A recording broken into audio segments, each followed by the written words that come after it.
Hi everyone, my name is Laura Thibodeau and I'm an Assistant Director of Career Advising with the O'Brien Center for Career Development. And today I'm going to walk you through our internship search workshop. So this is really great for anyone who's seeking an internship and looking for an overview of the general search process.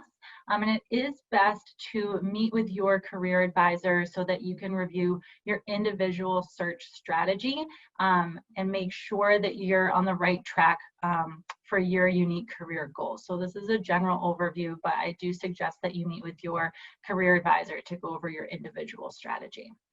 Okay. Before we jump in, I do want to just quickly introduce you to the O'Brien Center. So we are a full-service career development center that helps you with anything related to your career development needs. So our goal is to really empower you to pursue professional opportunities and to forge meaningful connections so that you can really launch a successful career after graduation. We want to help you find a career that's exciting, rewarding, inspiring. We really want to assist you in this process.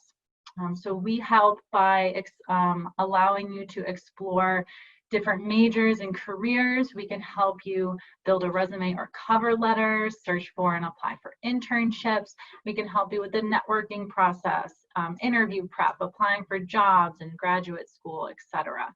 So you are assigned a dedicated career advisor from day one, and you're encouraged to meet early and often through one-on-one appointments and through our walk-in hours. The O'Brien Center also works hard to partner with organizations and employers and really connect you to those meaningful opportunities. We bring hundreds of organizations on campus every year through the various career fairs and recruiting events that we run and that we encourage you to attend. The O'Brien Center is located in the our city center, so please stop by and visit us. All right, so now I want to start by talking about experiential learning. So what exactly is experiential learning? So this isn't a trick question. Experiential learning is really learning by experiencing the world outside of the classroom. So these experiences are intentional, they're reflective. They are allowing you to apply what you're doing in the classroom to now work in the real world. So you're going to be able to gain that hands-on experience in a career field that you're interested in. And it really allows you to test your interests, your talents, your skills, to learn more about yourself, to learn what you're good at, to learn what you like to do, so that you can then further define your career goals. And ultimately, it will give you a competitive advantage in the job market. The majority of employers want to hire students out of graduation that have had some experience through internships during their time in school. So you really want to make sure that you're setting yourself up for success after graduation as well. So there are many forms of experiential learning. For the purposes of this presentation, we will be discussing internships, co-ops, and research. Now, for the majority of this presentation, I will use the word internship pretty interchangeably throughout, just because it's easiest. But please know that different majors in different industries might call this experience different things.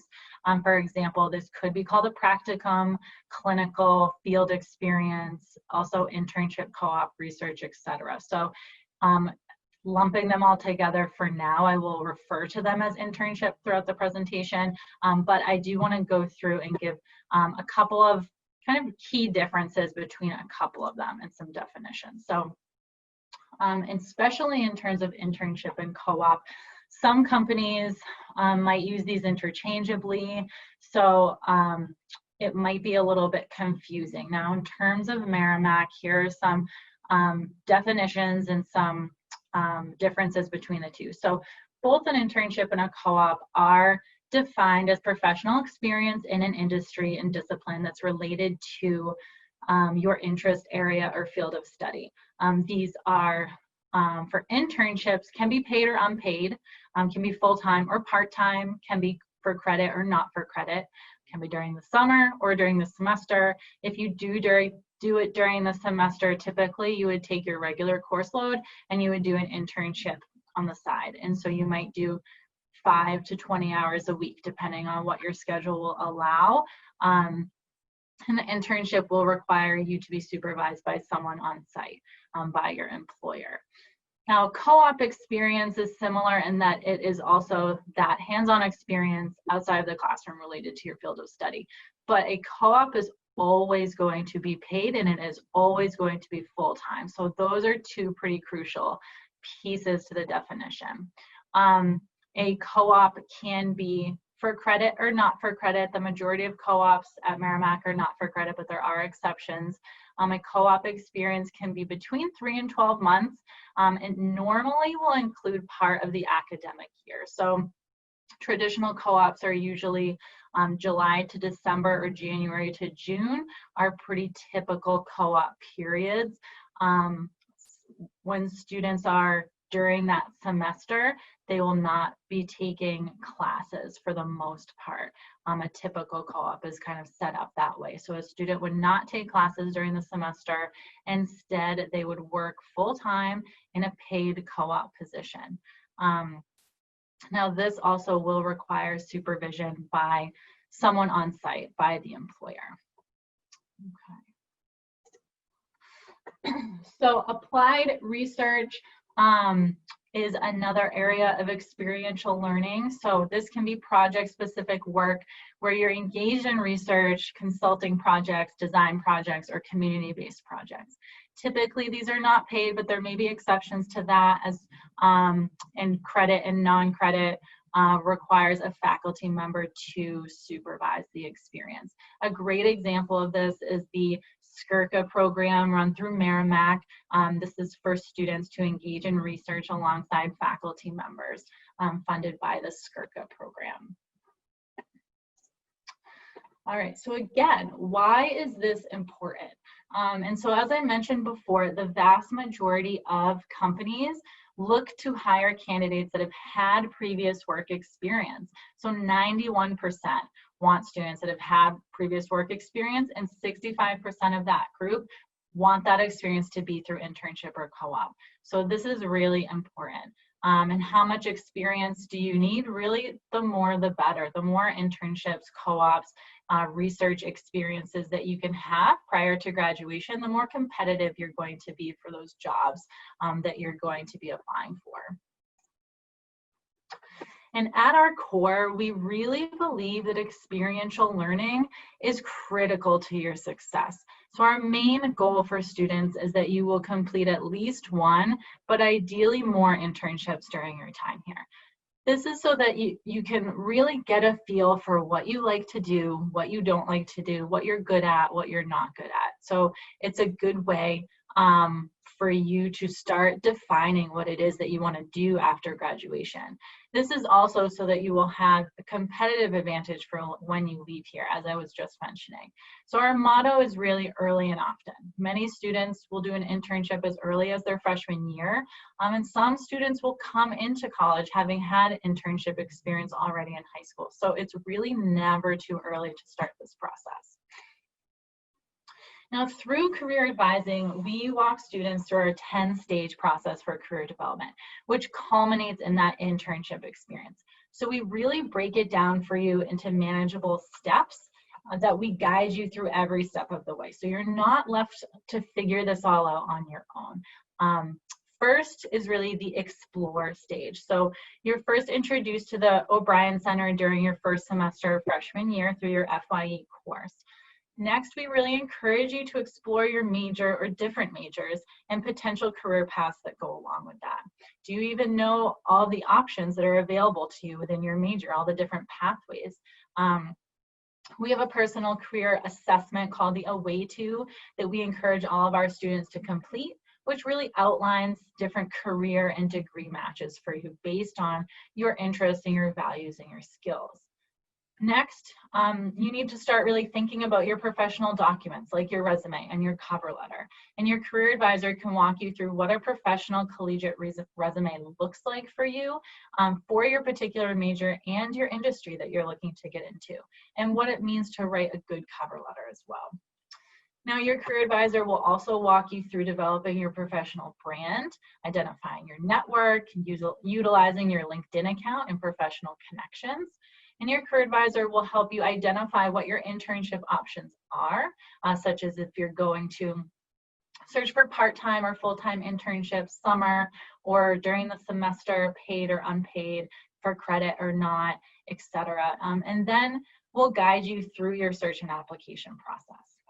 Once you start getting interviews, your career advisor will help you prepare for those as well, whether in person or virtual. And once you start getting offers, we'll help you determine if your offer is a fair one, and we'll walk you through the acceptance process.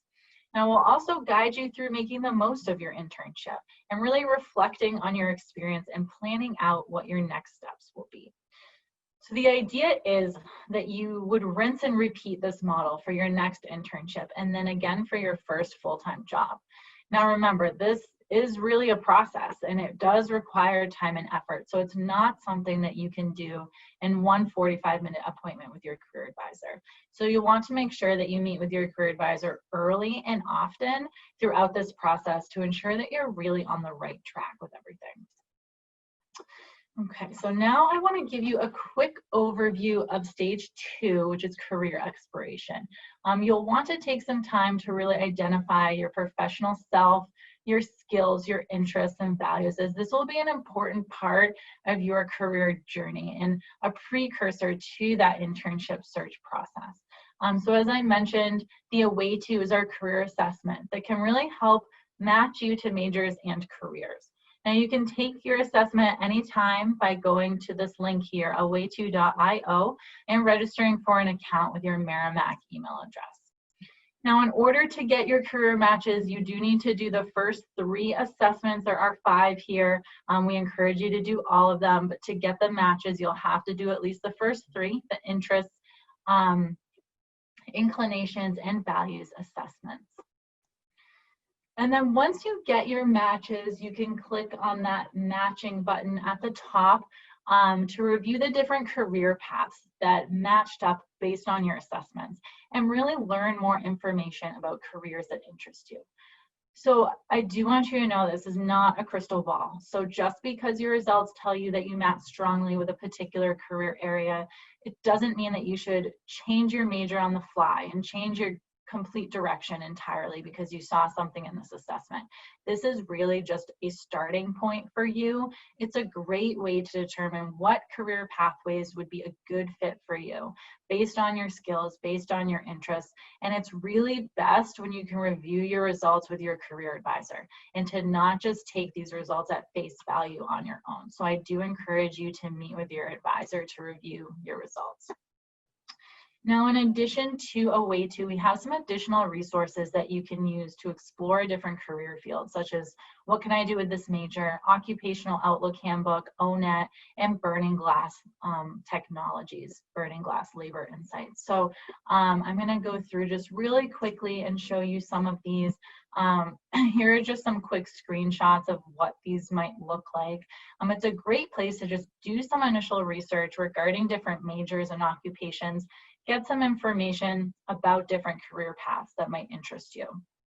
Now, in the Occupational Outlook Handbook, you can see a breakdown of an occupation, how much, what they do, where they work, how much they get paid, what kind of education is required, etc. So there's a lot of information here that you can comb through.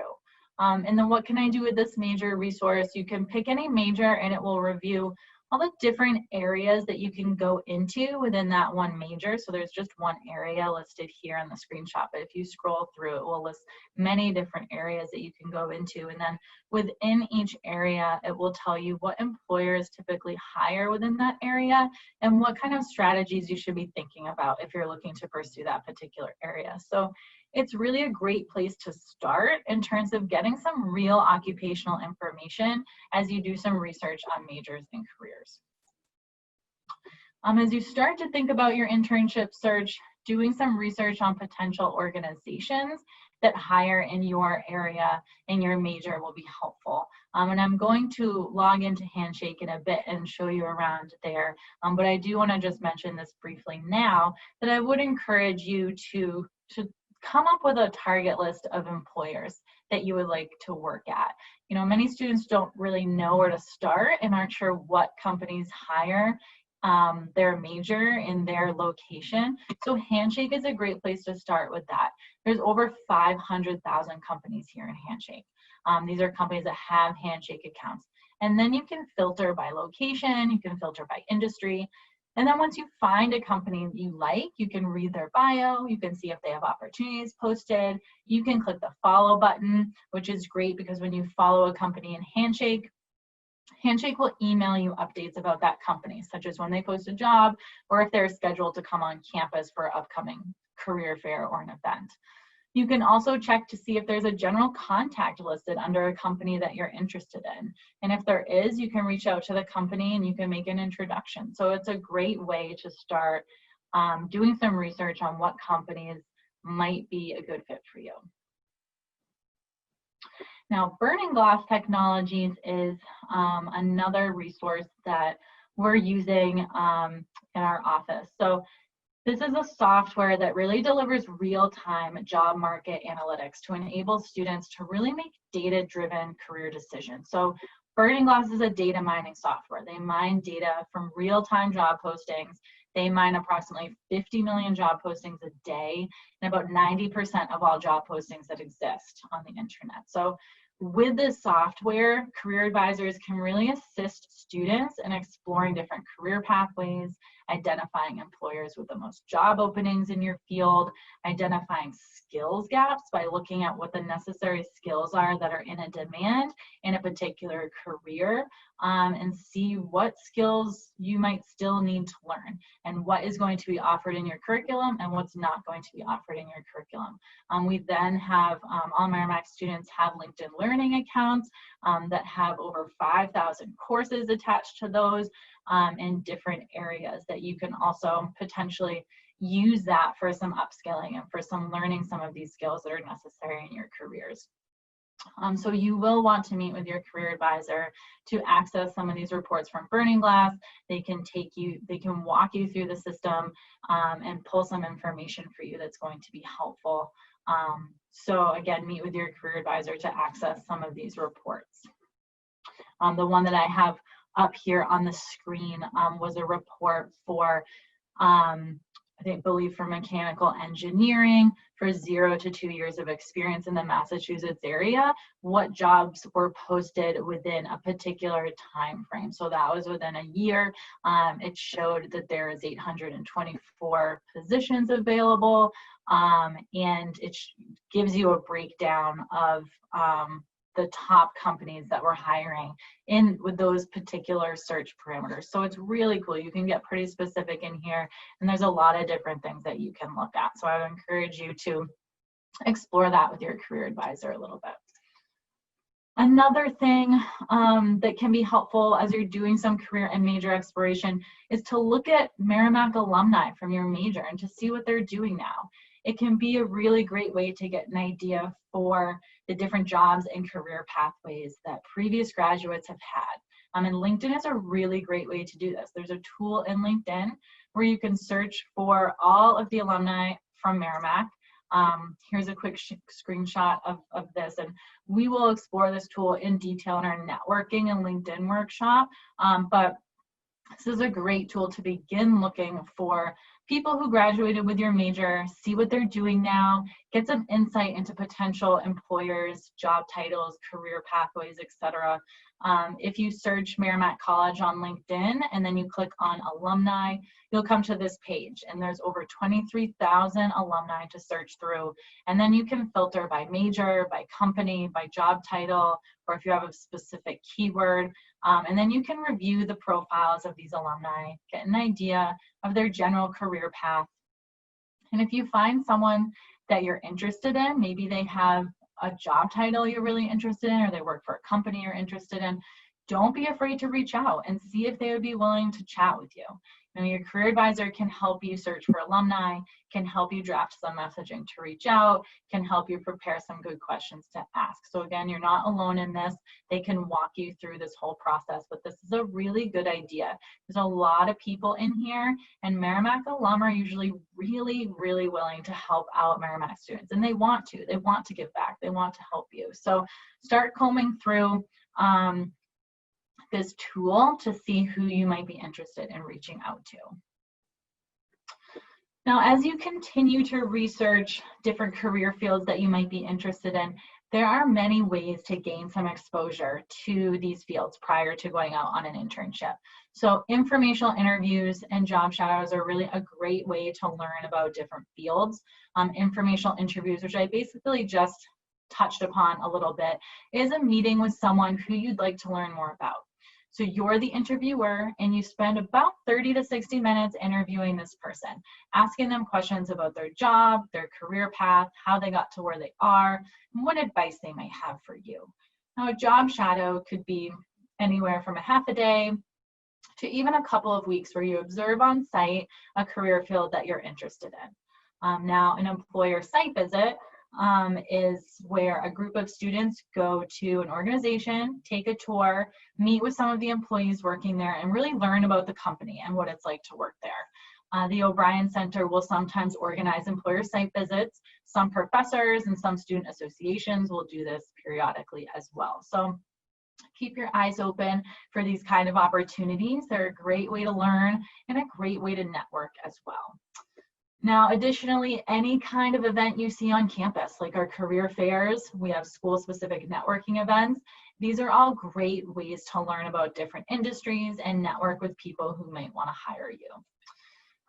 Getting involved can be really important as well. So think about getting involved on campus outside of the classroom and things that are related to your major. So you could ask your faculty in your major if they would be willing to take on an undergraduate research assistant.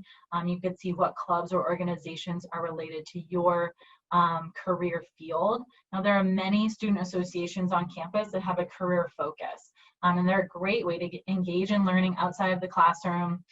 Some of these clubs will have their own projects that they'll do. Some will bring in guest speakers, some will take field trips and do employer site visits. It's really a great thing to add to your resume as well.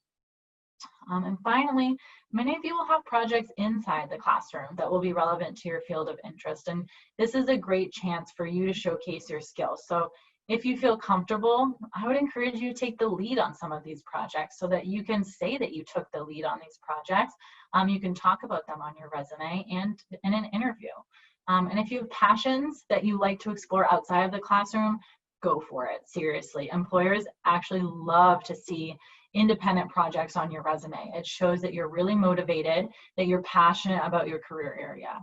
Now, I've seen students build their own computers in their own time. I've had a student build and fly his own drone. I had another student fabricate a windmill out of spare parts around the house. Employers really love to see this kind of stuff, so be sure that you highlight it on your resume and talk about it in your interviews. All right, so your next step towards your internship search will really be to create and refine your professional documents, specifically your resume and your cover letter. You can download sample resumes in Handshake. So we have different samples for different majors. So to be sure to check those out in Handshake. For students who might want to do more of a creative resume, now that's definitely an option for you. Canva.com is a great resource that you can play around with to have more of an outside the box format of your resume, if that's something that you're interested in. Now, we do discourage putting your picture on your resume. Some of the newer templates might have a spot for your picture, but we do discourage that. From what we've heard from recruiting managers, they don't want to see the picture on your resume. They'll go to your LinkedIn account for that. So no picture, but if you want a pop of color or a different format or something that's a little bit more creative, you have the freedom for that. Talk to your career advisor if you're interested in having a more creative resume, or if your major is more creative and you're looking to get into a creative field, you might want to have a creative resume. That might be important. So definitely talk to your career advisor about that. And I strongly encourage you to have your resume reviewed by your career advisor. You can do this during a one-on-one appointment, during walk-in hours, during a virtual meeting. A resume might take many revisions, so please don't get discouraged. Ideally, you will have your resume prepared in advance of needing it. And then you'll update it regularly so that when you have an opportunity that comes up that you're really interested in, you won't be scrambling to have your resume, get your resume in order, because you'll already have it done. You'll already have it revised and ready to go. So I encourage you to draft your resume and have it reviewed by your career advisor so that it will be strong and ready for any opportunity that comes your way. Now, for some majors, a portfolio could be something that you should consider having as well, that you would share with a prospective employer to share. You would share it right on your resume so that anytime you apply, your portfolio is part of your application. So especially for students studying engineering, computer science, graphic design, the arts, you know, some of these majors might want to think about creating a portfolio if you haven't already. So if you're not sure, talk to your career advisor to decide if it's something that would be important for you. Now this is really, it's a great way for you to offer some visual proof of what you've done. It's a great way to stand out from your competition, a great way to market yourself. So think about the projects that you've completed, whether these are from your classes, from your internships, from the student clubs, extracurricular activities that you're a part of. We have a lot of students that will have their Eagle Scout, and they'll have done a project through that. There's some students that do independent projects, some of these bigger projects through your organizations that you're a part of. So think about what you've done that would go into your portfolio and start going through to see what you have saved. You know, hopefully you have some stuff that you can include in here, sketches, designs, prototypes, pictures, videos, etc. It's a lot easier to create a portfolio early on in your college career, freshman, sophomore year. A lot harder at the end of junior year, senior year, where you have to go back through everything that you've done and try to get everything that you might not have saved in an easy location. So what I would suggest is, you know, going back through, see what you can include in portfolio, and moving forward, every time you do a project, make sure you take pictures, you take videos, you save your designs, you put everything in a neat folder so that it's organized, so it's easy to just pull in and create this portfolio. So really, there are certain industries where you do really need a portfolio, others where it might just be a really good way to set yourself apart. So again, talk with your career advisor to decide if it's something that you should consider. And there's a lot of resources out there in terms of how to make one, a lot of free online hubs where you can put all of your information and you can host that stuff. And we have some samples as well. All right, so now I'm not going to go into too much depth on the cover letter. We do have a workshop specifically for cover letter. We have one for resume, so I'm not going to go too deep in that. But I do want to encourage you to write cover letters. So cover letters are something that you should be writing for every job and internship application. And it is a one-page document to include along with your resume. It's a space where you can really tell your story. So you don't want to just reiterate your resume. You want to introduce yourself and really explain why you're interested in this specific role at this specific organization. So it's really like a mini research paper. You must do your homework. You want to be knowledgeable about the company, knowledgeable about the role as you're writing. So visit their website, visit their LinkedIn page, do some research, and try to answer the question, why are you interested in this specific role at this specific company? And then you want to explain what key skills, strengths, qualifications that you have that directly relate to the company and the job description, and use examples. So most important, your cover letter will really be different for every job, every internship that you're applying for, because every job is going to be a little bit different. Cover letters are pretty strategic, and they are, it does take some time and effort. You shouldn't have one general cover letter that you just swap out the company name and submit. It's very easy to tell when someone does that. So you really want to make sure that your cover letter fits the job description that you're looking to apply to. And your cover letter, your career advisor is a great resource to review cover letter, just like a resume. So definitely use them in this process. Okay, so now you're really ready to start your initial internship search. Make sure that you know that on average, companies do like to recruit students for internships about 8 months ahead of time. So you'll really want to start your search early. Some companies and industries actually hire their summer interns over a year in advance. Some will hire in September and October for the following summer. Some will hire in February or March. So it's really important to start your search early so that you don't miss any opportunities. And it's really important to talk to your career advisor to determine what the recruiting cycle is like for your major and for careers that you're interested in, so that you can know what the best time is to start your search. When in doubt, start early so that you know that you're not going to miss any kind of opportunity. Start finalizing and perfecting your resume. Really know how to write a strong cover letter so that once you find a position to apply to, you can write a strong cover letter for that position. You want to always be building your network. It does take time and effort to build your network. It's not something you can do overnight. So that's something you can always be working on. And you do want to see what's posted, what's out there, what are companies advertising. You can set up job alerts through most job boards so that it will email you, say once a week, maybe every Monday. You get a job alert set up so that all the new jobs that match your search get emailed to you on Monday. That can be a good practice to set up so that you just see every Monday morning the new jobs, the new internships that match your search criteria.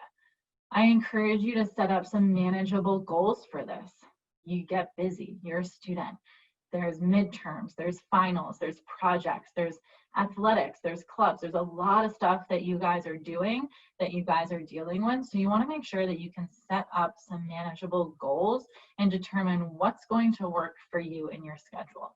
Maybe that means you apply to 5 internships a week. Maybe it means that you carve out some time dedicated to this. Maybe it's Tuesdays and Thursdays from 5 to 7. You work on the internship search. Maybe it's Monday and Wednesdays during walk-in hours. You go to the O'Brien Center and you sit down and you apply to jobs there while you have the support of career advisors who are able to help you.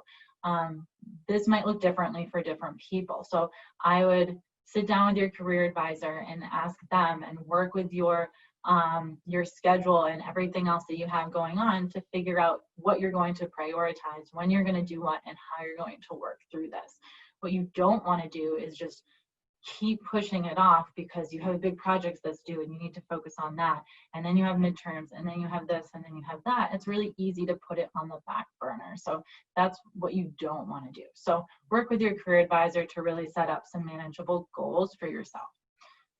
Some trusted job boards that we use, Handshake, Indeed, and LinkedIn are probably my top 3. There's a lot out there, and there's some job boards that are specific to particular majors or particular career fields. In general, I would say Handshake, Indeed, and LinkedIn are 3 great ones. I'm going to log into Handshake in a minute and show you around there a little bit. And target specific companies to reach out directly. So not every company is going to post everything to Handshake or to their company website. Some companies, especially smaller companies, might rely more on word of mouth. They might not post their internship opportunities to their website. So thinking about what companies you might be interested in, creating a target company list like I mentioned earlier, and then reaching out directly and introducing yourself can be a strategy for this, certainly. Okay, so Handshake is something that if you're not familiar with, you're going to want to get familiar with it. So this is our career services platform. With Handshake, you can search for internships and jobs. You can identify companies that you might be interested in. You can see what recruiting events are coming up. You can register your internship with the college through Handshake, and you can make an appointment with your career advisor as well.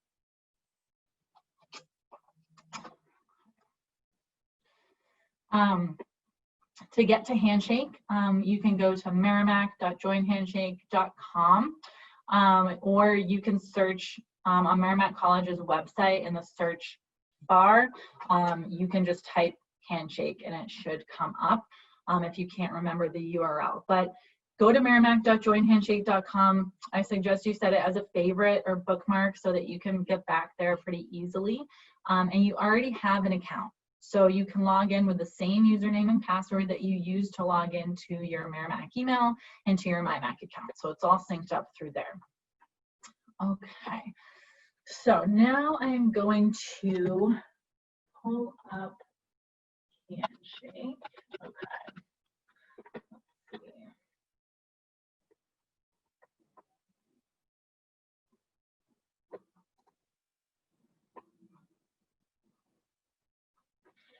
Okay, so now I am logged into Handshake here.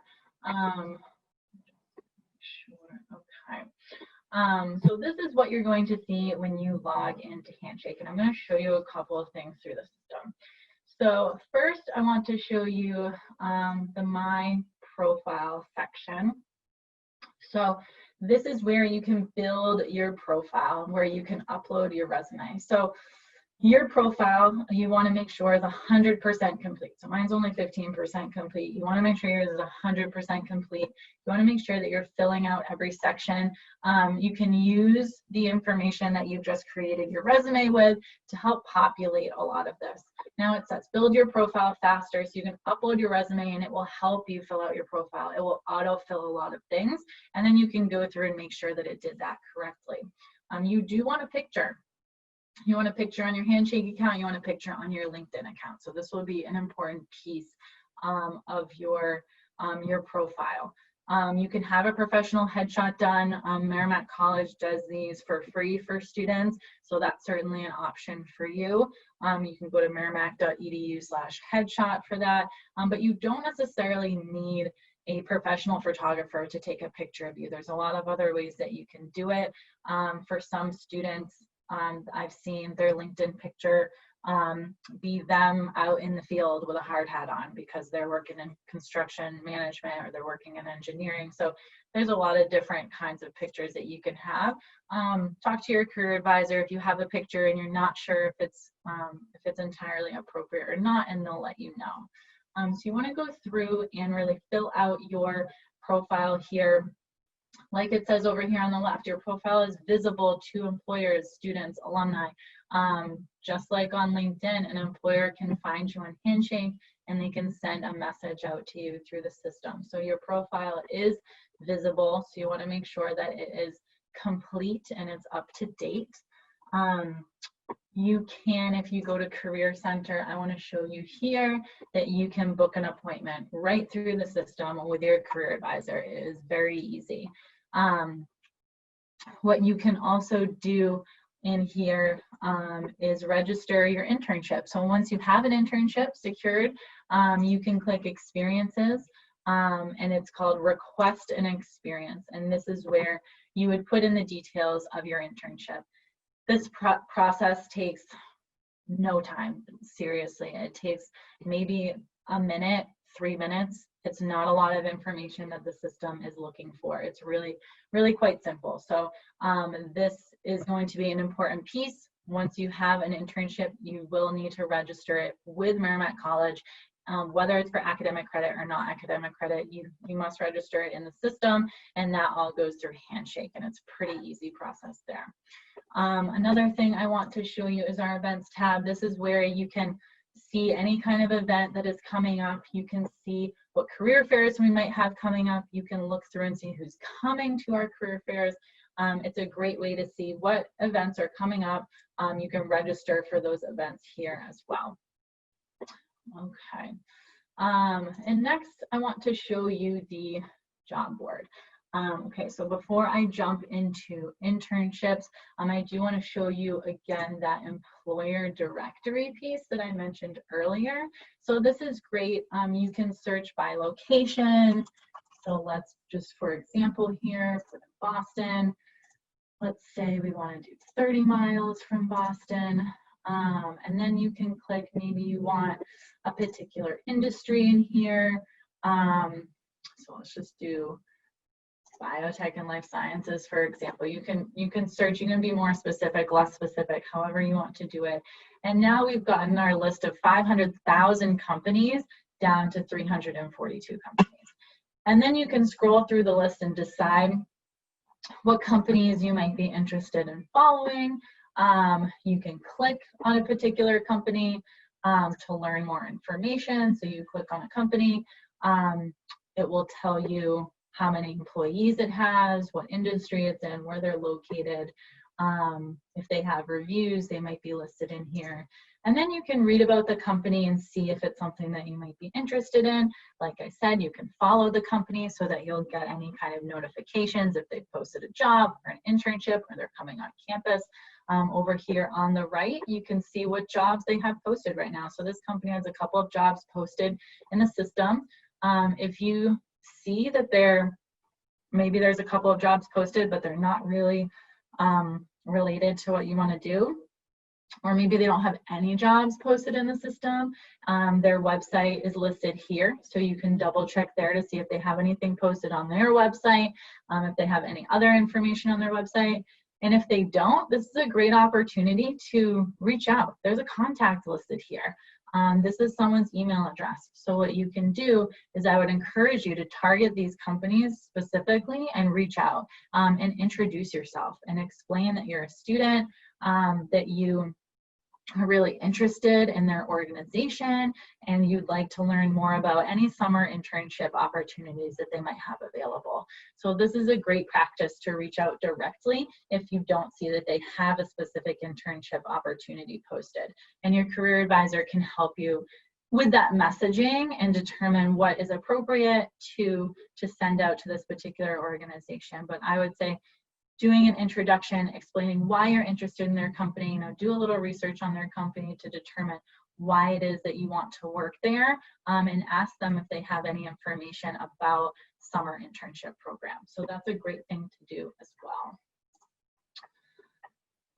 All right, and then lastly, there is the job board. So this is a great job board to use.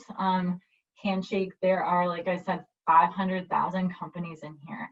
And Handshake is a pretty big platform. A lot of colleges are using the Handshake system.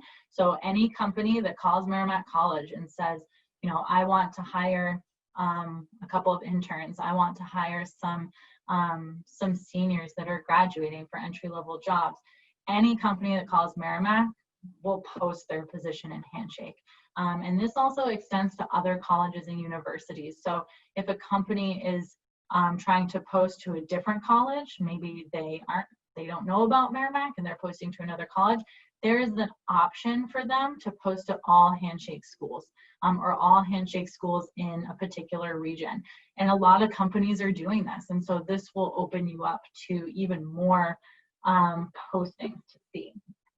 Now here, it's a pretty standard job board. It wants you to put in a location, so we can do North Andover, for example. It wants you to put into a keyword here, and it knows what your major is because you have filled out your profile, and it also syncs some information in from the registrar's office. So I am a mechanical engineer in the system, so it knows that, and it's pre-populated these keywords for me to use.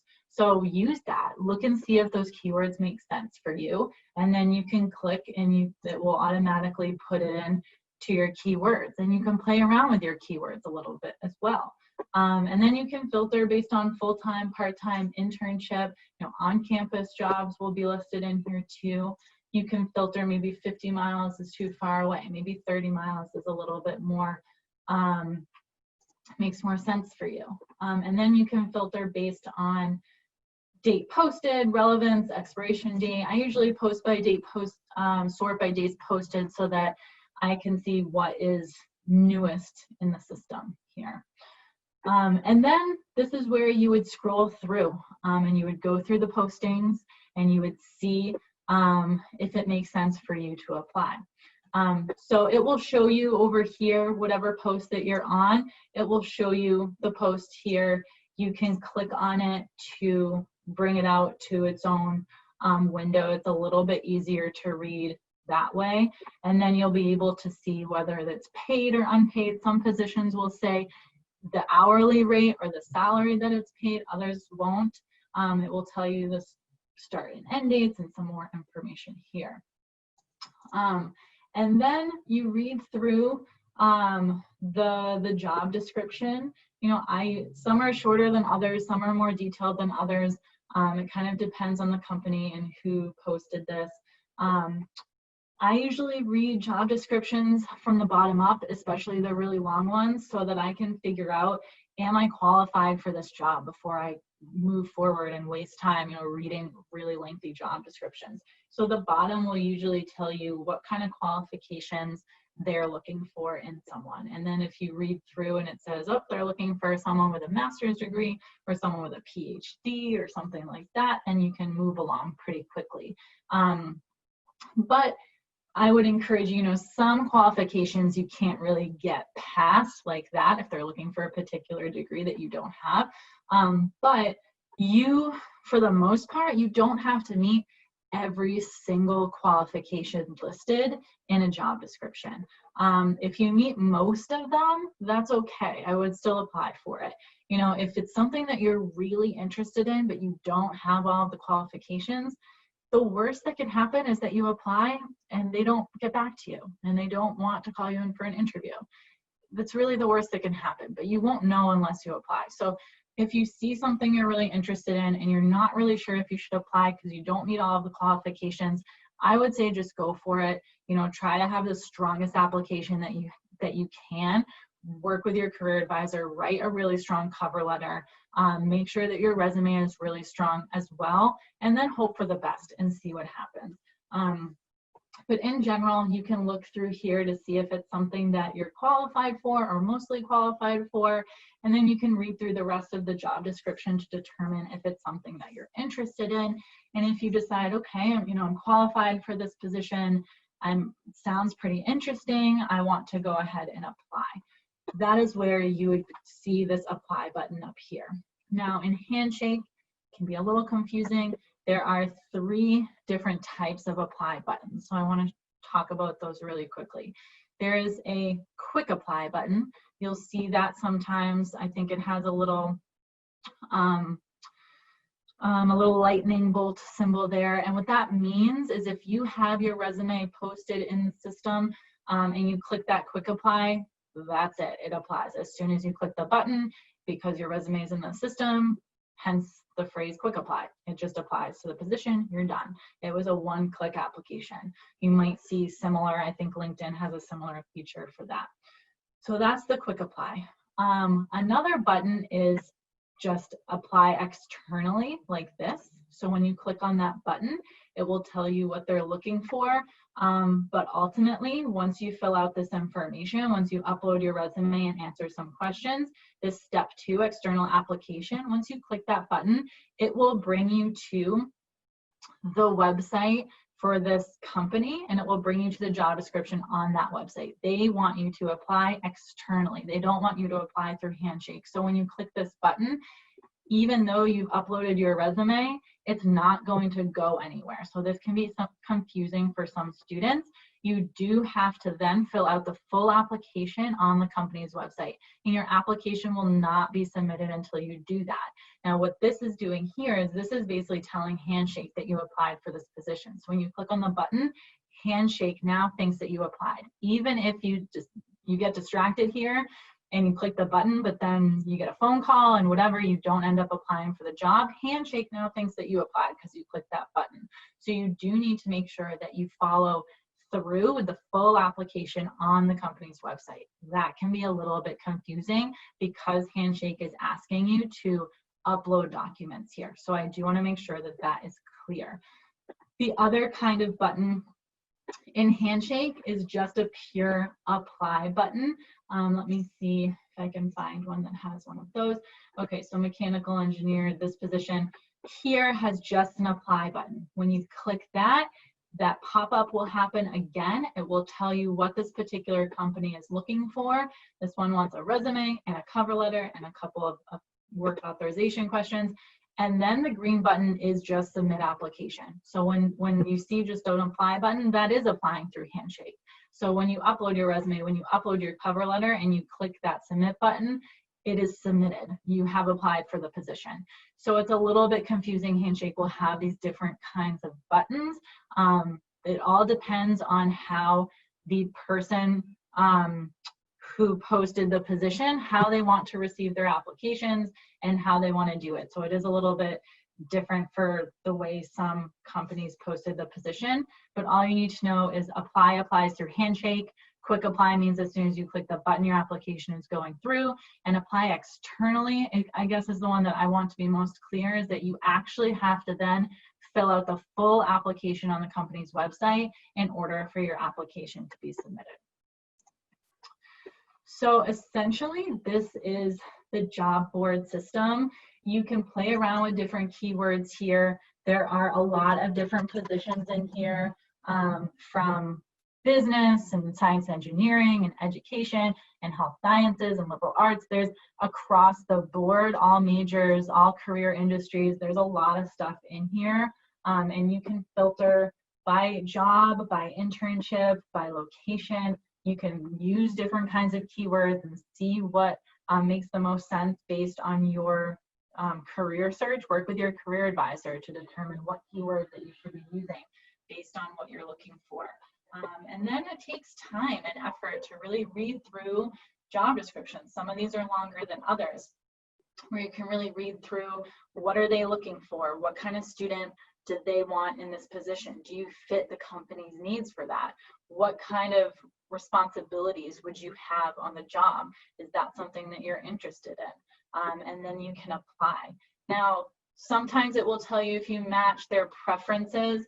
Like I mentioned, in terms of qualifications, you don't have to necessarily match everything in order to apply. Again, the worst thing that will happen is they don't call you in for an interview. But if it's something you feel that you're pretty qualified for and you're interested in, I would say go for it and apply. You do want to cast your net wide here. You don't want to apply for 5 internships and then sit back and relax and see who gets back to you. You know, there's a lot of students out here applying for jobs and internships.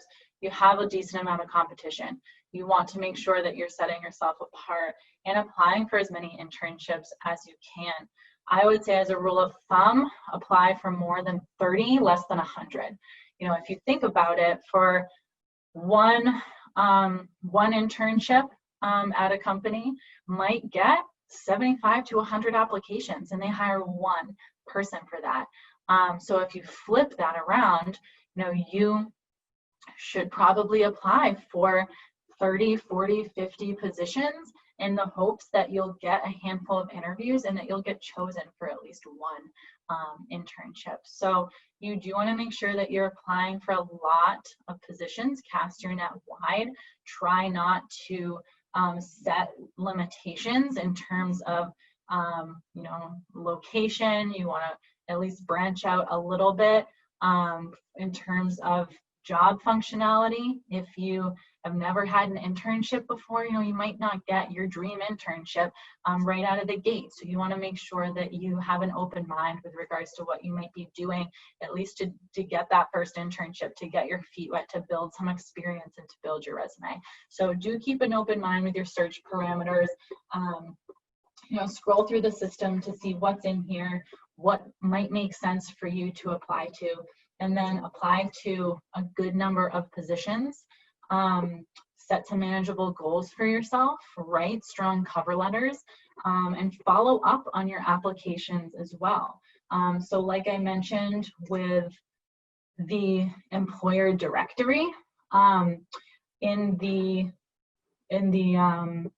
job description, you can actually see over here contact information for this particular job. So sometimes the company will list whoever is going to be receiving the applications in here. You can address your cover letter to this person now that you have a name. Sometimes they'll have a name and title. Sometimes they'll have an email address. Depends on what they're looking to share with the job applicants. And then you can look up, okay, so this is a marketing internship with Trample Zone.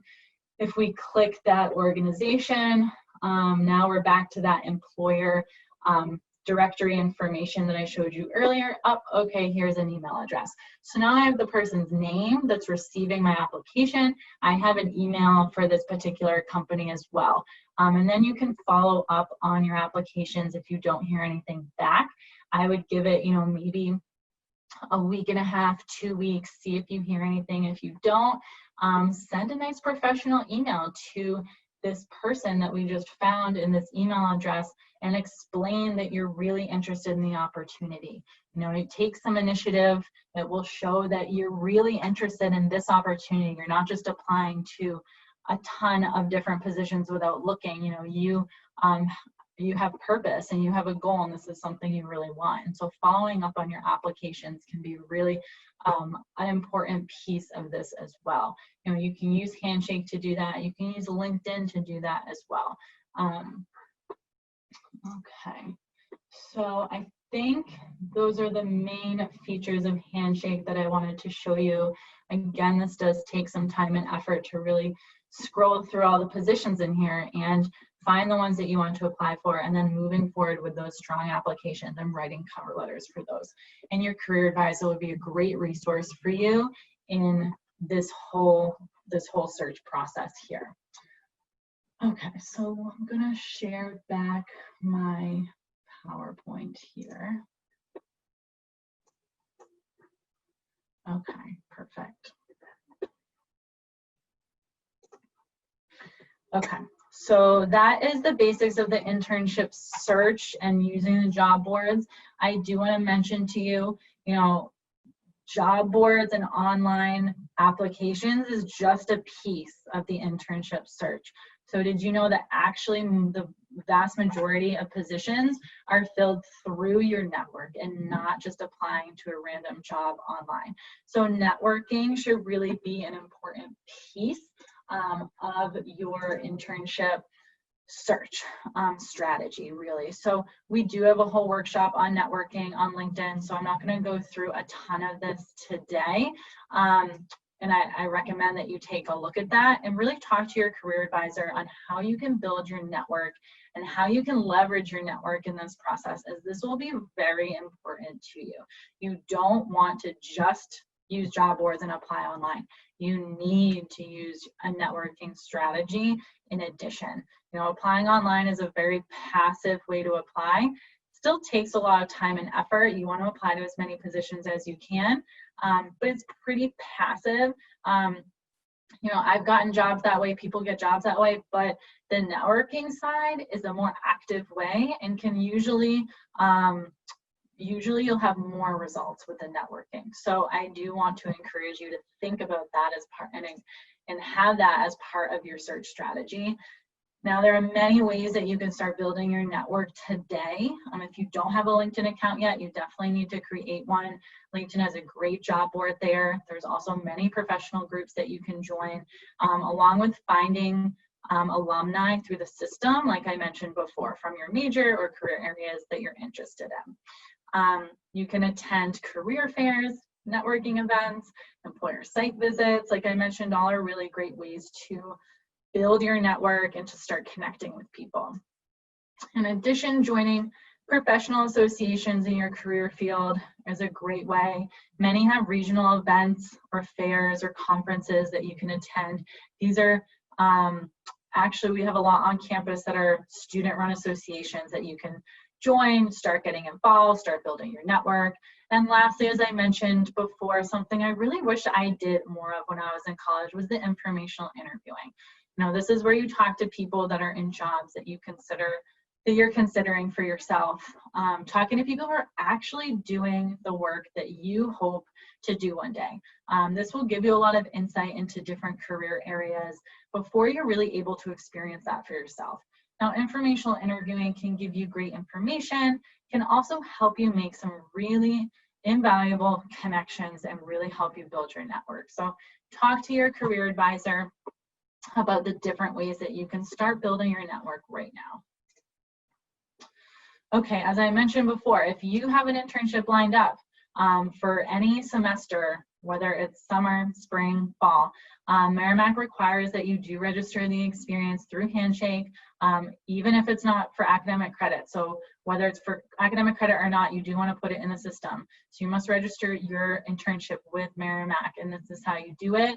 I showed you already. You click that Career Center button, you click Experiences, and it's called Request an Experience. It takes less than 3 minutes. There's not a lot of information that we need there, so be sure that you do that. Okay, so now that you have a lot of information, you're going to want to start applying for internships. So you should meet with your career advisor, review your individual search strategy, make sure that you're really on the right track for your career goals. Your career advisor can help you with your resume, your cover letter, developing a networking strategy, as well as guiding you through the search and application process. So you want to make sure that you schedule an appointment to meet with your career advisor soon, so that you can put what you've learned here into practice. Now remember, there's a lot that goes into the internship search.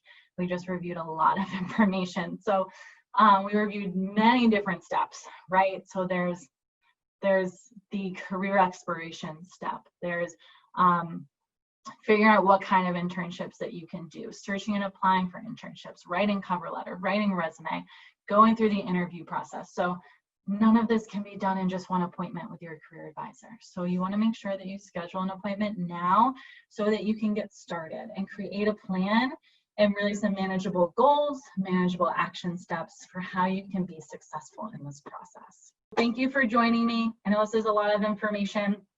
Like I mentioned, you want to make sure that you meet with your career advisor so that you can now you know what you need to do, and now your career advisor can help you determine what your individual internship search strategy looks like for your specific career goals.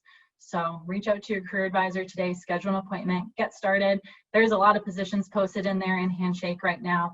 So you want to capitalize on that, and you want to apply as soon as you can. All right, and good luck. Keep us updated, keep us posted, register your internships when you have them. All right, thank you.